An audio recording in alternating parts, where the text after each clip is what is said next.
Buenas noches, amigos de Paraterrestre. Les habla Pablo Sierra, una noche más con ustedes en nuestra serie exclusiva con el señor Héctor Jusino, Ufología 101 con Héctor Jusino. Como siempre, me acompaña mi amigo y colaborador Carlos Delgado y nuestro invitado de honor, como siempre, todas las noches, el señor Héctor Jusino. Buenas noches, Héctor. Buenas noches, Carlos. Buenas noches, Pablo. Buenas noches, Carlos.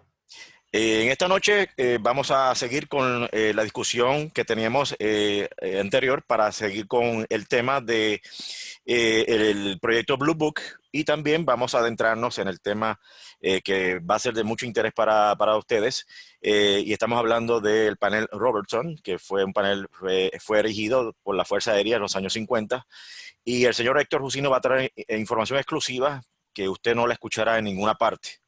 Así que vamos a darle paso al señor Jusino y luego pues estamos nosotros haciendo las preguntas pertinentes, el señor Carlos Delgado y este servidor estaremos indagando un poquito más sobre el asunto, pero le voy a dar el paso y le voy a pasar la batuta al señor Jusino. Adelante, Héctor. Pues buenas noches. Muchas personas han oído a través de los años sobre el proyecto Blue Book. Pero lo que se habla del proyecto Blue Book es mayormente de que el proyecto pues era una nube de humo y que no había gran cosa sobre el proyecto y que abrió, que corrió, que no encontró nada prácticamente y que cerró. Pero esa no es toda la realidad del proyecto. El proyecto tiene una era. El proyecto empieza con el capitán Rupert como líder del proyecto y después de eso ocurre una cosa que se llama el panel Robertson, que cambia las cosas dentro del proyecto Blue Book.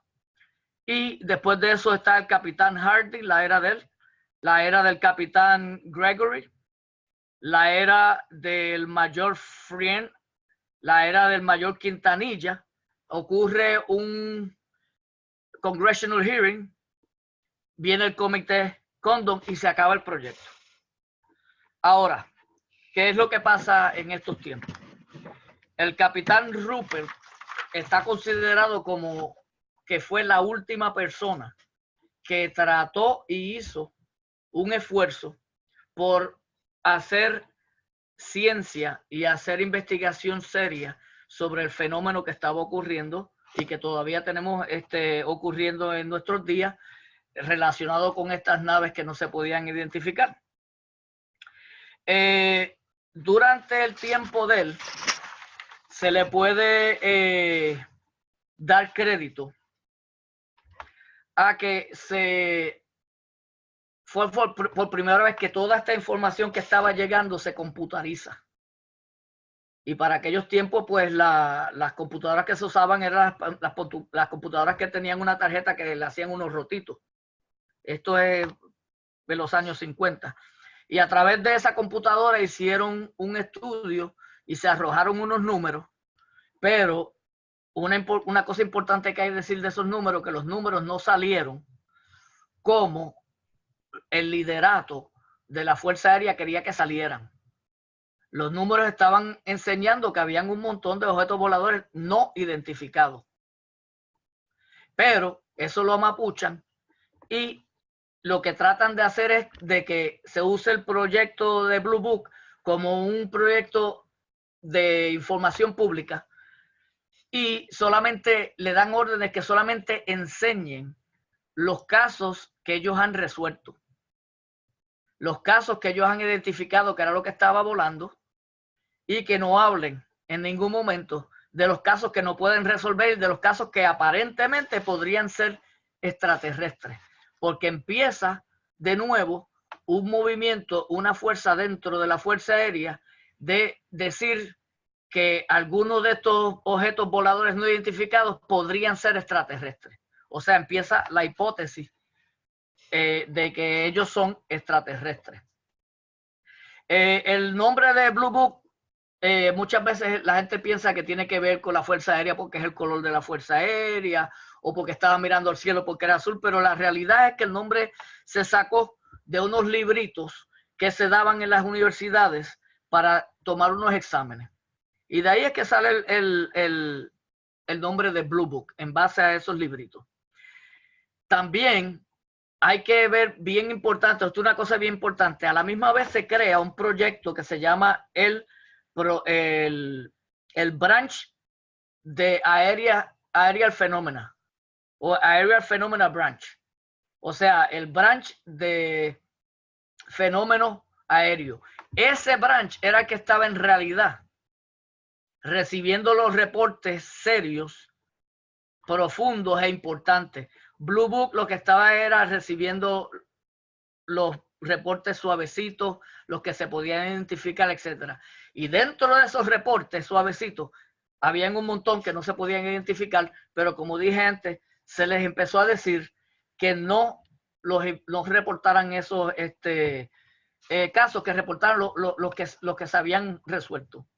Entonces a Rupert se le puede, o sea, una aportación que hizo Rupert fue que él cogió el término de UFO, Unidentified Flying Object, como el término que se iba a usar oficialmente en los estudios para llamar a estos objetos. Antes les llamaban Flying Saucer, Flying Disc, pero de Rupert en adelante se empieza a hablar de UFOs. No sé si se acuerdan antes en las otras charlas que hablé de que les decían los Foo Fighters también. Pues ya no se usa esa terminología y Rupert trata de hacer una tecnología más concreta, más científica, más profesional y empieza a usar el término de UFO. Y se cree en la historia ufológica que Rupert fue la última persona que hizo un intento de hacer un esfuerzo genuino de analizar científicamente a los UFOs. Cosas que se hicieron, bueno, se empezó a desarrollar un cuestionario estándar para las personas que veían, que tenían avistamiento, etcétera, una forma estándar en el Navy, en el Air Force, donde fuera que fuera, en el mundo civil, para que las personas la llenaran, un cuestionario. Y entonces, de esa manera, recogieron todos esos cuestionarios, toda esa data. Eran más de, si no me equivoco el número, eran más de 12,000 reportes. Es el estudio más grande que se ha hecho hasta el día de hoy, computarizado, de la data que se había recogido por las Fuerzas Armadas de los UFOs. Y, como dije anteriormente, pues se hizo a través de una computadora y eso arrojó una data y se creó un documento que se conoce como el reporte especial número 14. Y el reporte especial número 14, lo voy a explicar más adelante, enseña y hace los precedentes para continuar investigando esto de una manera científica, de una manera ordenada, porque como yo he mencionado en las otras charlas, había las diferentes, el Navy, el Air Force, los diferentes branches no se estaban hablando unos con otros, había confusión, habían peleas. Y para hacerlo estándar, pues se creó el documento especial reporte número 14. Pero antes de entrar a eso, yo quiero entrar a lo más importante, que fue el panel Robertson. En el 1952, debido a que había una cantidad de reportes tan grandes todos los meses y que estos reportes se estaban viendo en los radares, se estaban detectando los radares y que da la casualidad que todavía la persona está en el Congreso, el senador John McCain, que en aquel tiempo estaba corriendo, era nominado para correr por Arizona como senador. Él había tenido un avistamiento ufológico y entonces le está entrando en el gobierno y McCain mismo empieza a empujar la agenda de esta cuestión de hacer un panel y de bregar con estas cosas. Bueno, el Servicio Central de Inteligencia establece un panel la cabeza del panel es el doctor H.P. Robertson, que era un físico, un doctor en física del California Institute of Technology, de Caltech. dentro del panel habían físicos, meteorólogos, ingenieros, astrónomos, y da la casualidad que el astrónomo que estaba allí era el señor Allen Hynek. Hay mucha gente que no conoce que una de las personas que más daño le hizo a la ufología al principio fue el doctor Allen Hynek, que fue copartícipe de el panel Robertson, que les voy a explicar qué consecuencias tuvo el panel Robertson.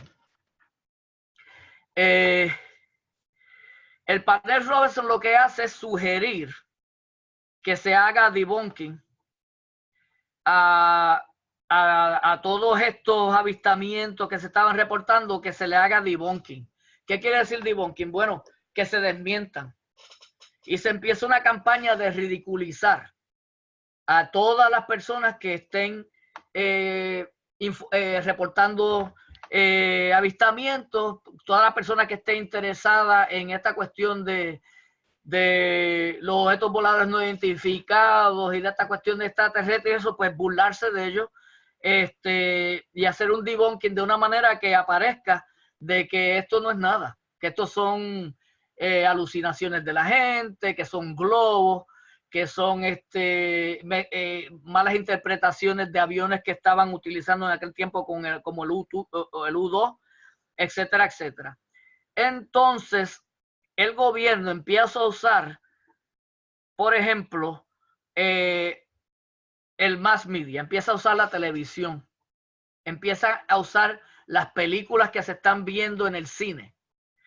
Y entre ellos empieza a usar a la compañía de Disney, de Walt Disney, para, por medio de psicólogos, astrónomos y otras celebridades, ridiculizar el fenómeno de los UFOs, de los ovnis. Y entonces ellos deciden que las personas que están mirando este fenómeno y este fenómeno como tal se debe mirar y se debe observar y se debe cuidar, porque puede crear potencialmente crear una influencia en la manera que la masa, que la población piensa. O sea, el gobierno empieza a hacer una manipulación tratando de manipular el pensamiento general de la gente, porque entiende que la masa, que el público en general es irresponsable y que esa irresponsabilidad puede llevar a esos grupos a convertirse en grupos subversivos, y que eso que había que tenerlo en consideración. Entonces, ¿qué ocurre? Que empiezan a criminalizar, óigame bien, empiezan a criminalizar el fenómeno. Que yo estoy seguro que la mayor parte de la gente que son entusiastas de esto y seguidores de este fenómeno no sabían que una vez era un crimen participar en esto. Si usted estaba en un grupo civil y estaba usted tratando de buscar las maneras de saber más sobre el fenómeno, de resolver el fenómeno, de aportar en algo, lo iban a ver a usted como una persona y un grupo sedicioso al gobierno. Y empezaron a infiltrar todos los grupos que pudieran haber civiles, empezaron a infiltrar con agentes del FBI y a reportar todo lo que estaba diciendo la gente sobre los UFO, pero ellos no estaban interesados en lo que la gente encontraba, sino estaban interesados en cómo la gente podía impactar a las masas. Quiero dejarles saber que en los años 30, creo que en el 35-36, hay un señor que se llama Orson Welles. Yo me imagino que ustedes han oído de eso. Él hace un show en un programa de radio de que nos estaban invadiendo los extraterrestres, y se formó un revolú en los Estados Unidos que hubo hasta suicidios. La gente salió de los trabajos con armas y iban para las montañas como en las películas a buscar refugio y a prepararse para pelear los aliens. Se formó un revolú. Pues yo me imagino que en estos tiempos el gobierno quería evitar que eso pasara de nuevo. Querían evitar que algún civil encontrara algo que ellos no encontraran y lo sacaran a la luz, y a manera de influencia en la masa se formara un desequilibrio político en donde la gente podría tratar de hasta derrocar al gobierno. Y esto es verdad, búsquelo en los libros de historia. No se habla mucho, pero eso fue lo que ocurrió. Y dentro de las Fuerzas Armadas, en diciembre de 1953, el Joint Army Navy Air Force Regulation, la regulación número 146, hace criminal al personal militar que discuta documentos clasificados de UFOs con personas no autorizadas. Los que hablaran fuera de la red podían coger hasta 2 años de prisión, en algunos casos hasta 10 años de prisión y una multa de $10,000. O sea, dentro de las Fuerzas Armadas se criminalizó el fenómeno. Esto era solamente para unos pocos, mayormente para el Aerial Phenomenal Branch y para los de Blue Book, que los de Blue Book eso era un chiste. Los de Blue Book eso era una cortina de humo. Ahí nada importante en realidad estaba pasando. Lo que estaba pasando importante era en el Aerial Phenomenal Branch.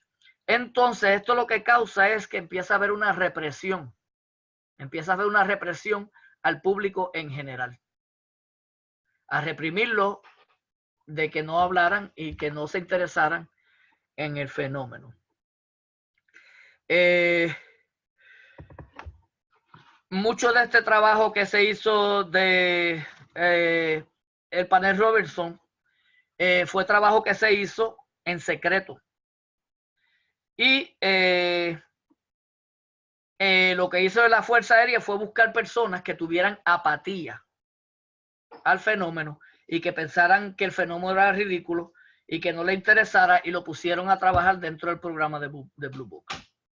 El último que estuvo trabajando seriamente ahí fue Rupert, y todos los que trabajan para Rupert eran personas que no sabían absolutamente del fenómeno, no les interesaba, y lo único que hacían era decir que eran globos, sin haber hecho un análisis. Ya le hacían un debunking y lo tiraban al público como que no era nada. Y así fueron pasando las diferentes eras, como mencioné anteriormente, la era del capitán Harding, la de Gregory, la de Friend. Y llegó un momento en que habían tantas personas que, aunque se les estaba reprimiendo, habrían tantas personas que estaban empujando para que hubiera, como está pasando ahora, para que hubiera un disclosure. Porque lo que el gobierno estaba diciendo, lo que la gente estaba viendo, eran dos cosas diferentes. Y entonces se había organizado un grupo que se llamaba el NICAP. Y el NICAP era un grupo de civiles. La mayoría del liderato habían sido personas que habían estado en la milicia, oficiales de la Fuerza Aérea, del Army, etcétera. Y habían científicos dentro de NICAP y empiezan a impulsar un empuje para que haya un hearing en el Congreso, para que el Congreso empiece a dar reportes y empiece a contestar preguntas, porque era obvio que la Fuerza Aérea y que las Fuerzas Armadas lo que estaban diciendo eran mentiras. Pues sigue corriendo el programa, se hace el Congressional Hearing, y en el Congressional Hearing, pues lo que determinan es que, pues, que hacen eco de lo que decía la Fuerza Aérea, pues que esto no era una cosa que había de hacerle darle mucha importancia, que esto eran, no eran interpretaciones correctas. Y entonces le dan al señor Condon, que era otro científico, Edward Condon, otro físico, un doctorado en física, le dan la tarea de hacer un comité. Y ese comité, antes de que se hiciera el comité, ya se había decidido que iban a hacer un debunking del fenómeno. Y llega un momento en que las actividades de Blue Book empiezan a cesar. se le empiezan a quitar los fondos y llega un momento en que solamente hay 2 personas, un oficial y un enlistado, y el oficial era apático al fenómeno y el enlistado no sabía absolutamente nada de lo que estaba haciendo y no le importaba tampoco. Antes de eso estuvo el señor Quintanilla, que Allen Hynek, que como les dije anteriormente, era copartícipe de toda esta mentira y de todo este encubrimiento que había, porque estaba trabajando bajo oficiales militares que le daban órdenes. Y entonces Hynek quería hacer un trabajo serio, quería hacer y se estaba dando cuenta que esto no era mentira, que esto no eran globos, que esto no eran malinterpretaciones, y que había algo ahí que posiblemente podía ser extraterrestre y que podía ser que podía tener consecuencias de seguridad nacional. Ahora, vuelvo y le digo, detrás de eso estaba el branch de Aerial Phenomena.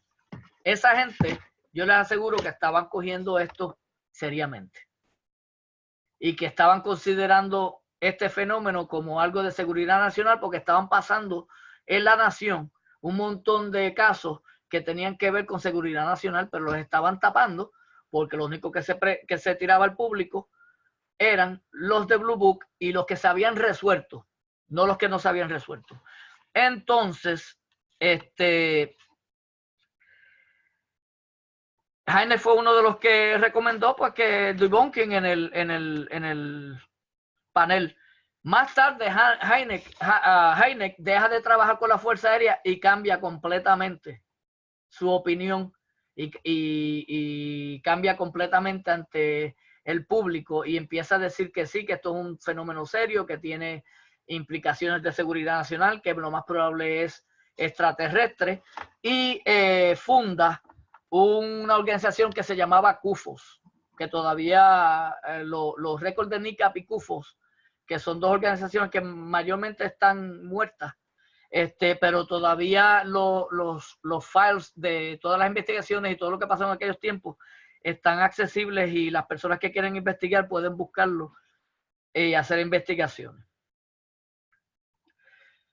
Y entonces lo que le llamaban a Blue Book era la Sociedad para la Explicación de lo que no se había investigado, porque no estaban haciendo ningún tipo de investigación. Y así, a la larga, termina el proyecto Blue Book, lo terminan cerrando, le quitan los fondos y supuestamente no hay ningún otro proyecto corriendo hasta el 2008, con el proyecto nuevo que salió en estos días del Pentágono, que alegadamente Robert Bigelow y Luis Elizondo y otras personas más que se han mencionado ya estaban corriendo. Ahora,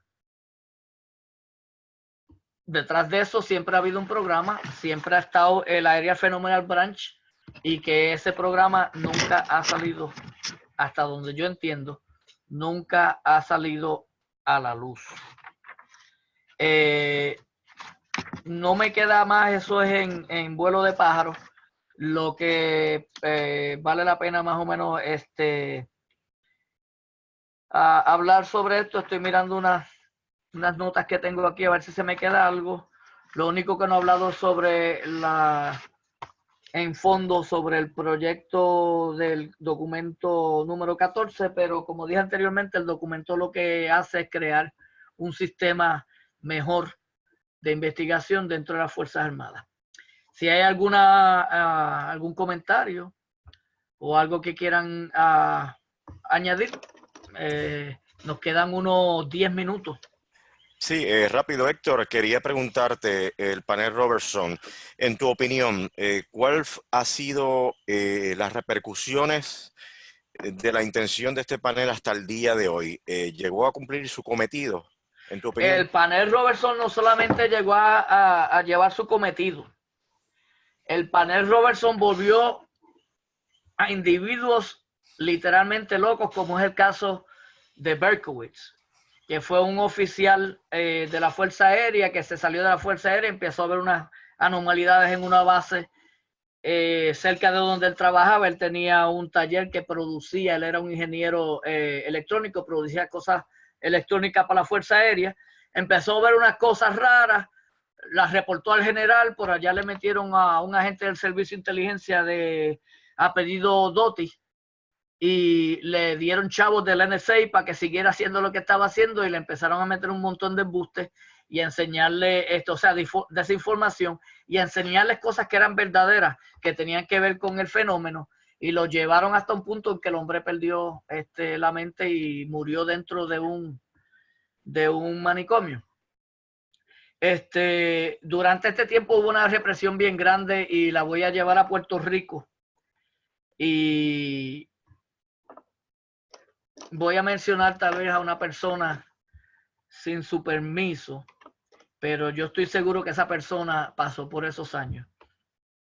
No sé si saben que una persona que yo personalmente respeto y admiro por el trabajo que ha hecho en Puerto Rico y en el mundo, es respetado internacionalmente y ha tenido la fortaleza de continuar bajo toda esa represión de esos tiempos.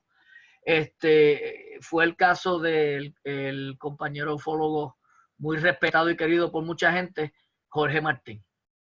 Jorge Martín pasó por la represión más fea que hubo por consecuencias de el panel Robertson.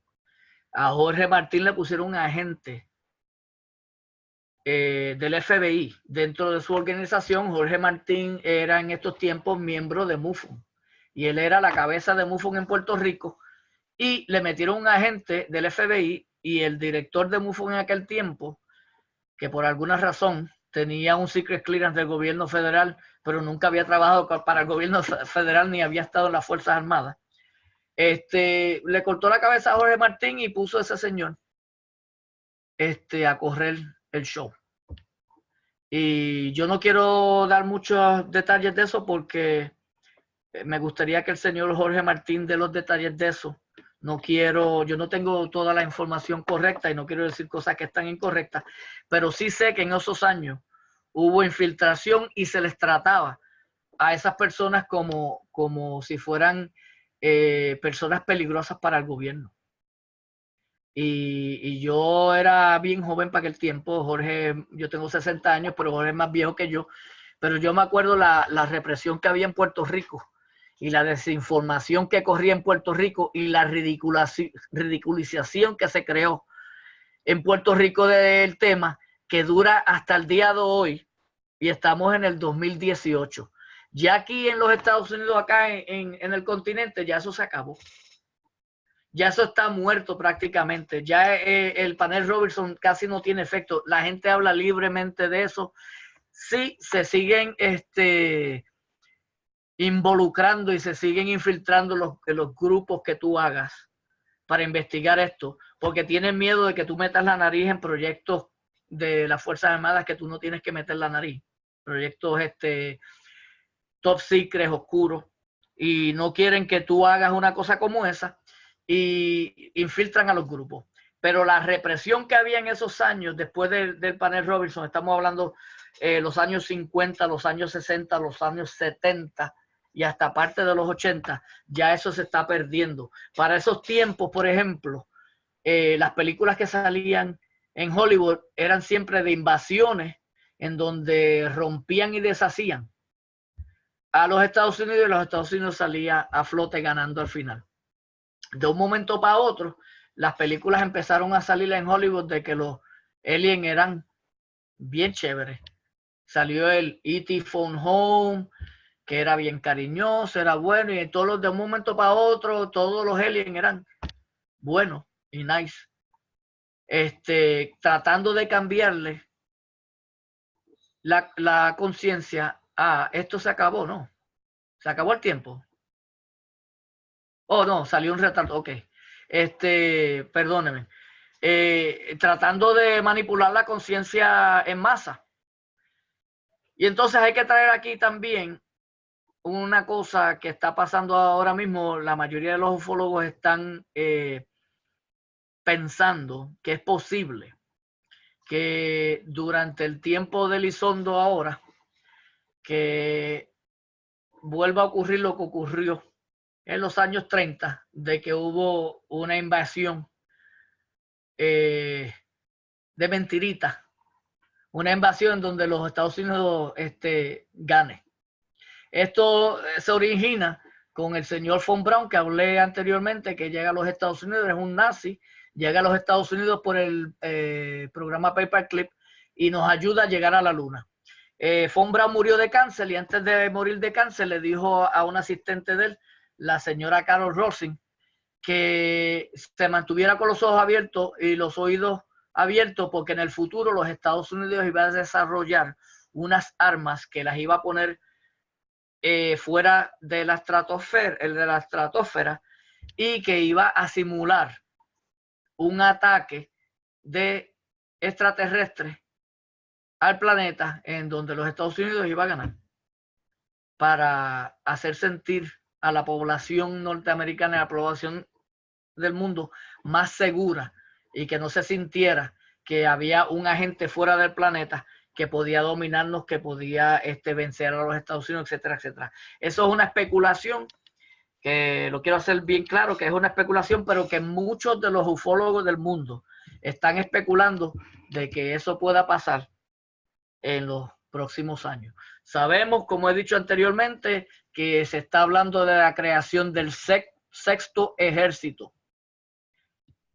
Con Trump quiere crear un ejército para pelear fuera del planeta. Ya se firmaron documentos creando la luna, como dijo Trump en sus propias palabras, creando la luna como una estación de gasolina para darle gasolina y darle una estación espacial para ese sexto ejército y para compañías privadas para hacer minería, etcétera, etcétera. O sea que esto no son cuentos de carreteros. Esto se está convirtiendo en una realidad. Han salido noticias donde los rusos y los chinos están hablando ya de unos posibles conflictos allá afuera por los minerales que están en la luna, especialmente por el helio 3. Y ya el tiempo se nos está acabando, nos quedan unos 3 minutos.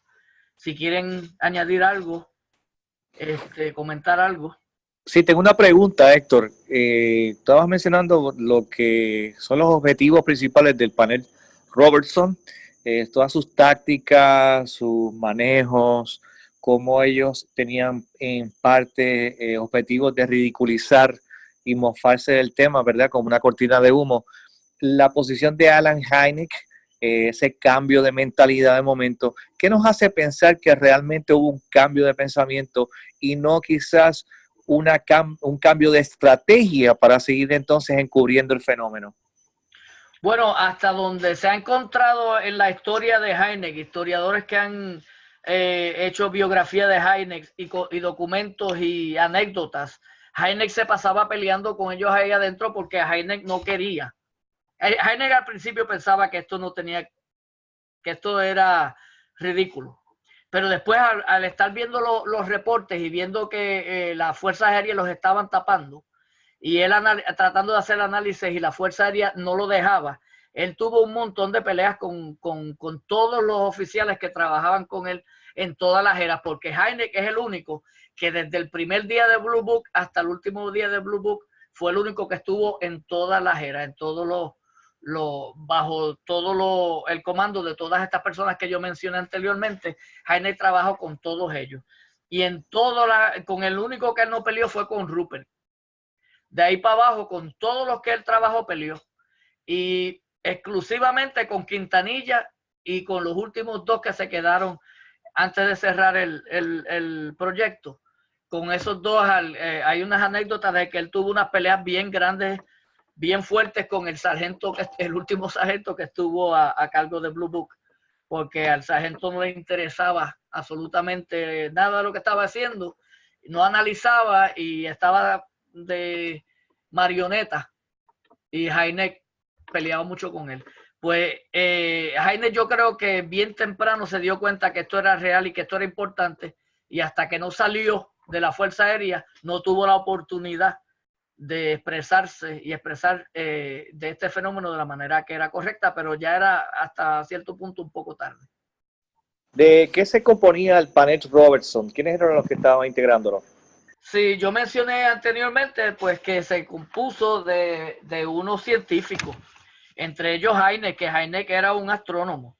Entre ellos pues el Robertson era un doctor en física de Caltech, como mencioné anteriormente. Habían otros físicos, doctores en física, habían meteorólogos, ingenieros y otros astrónomos.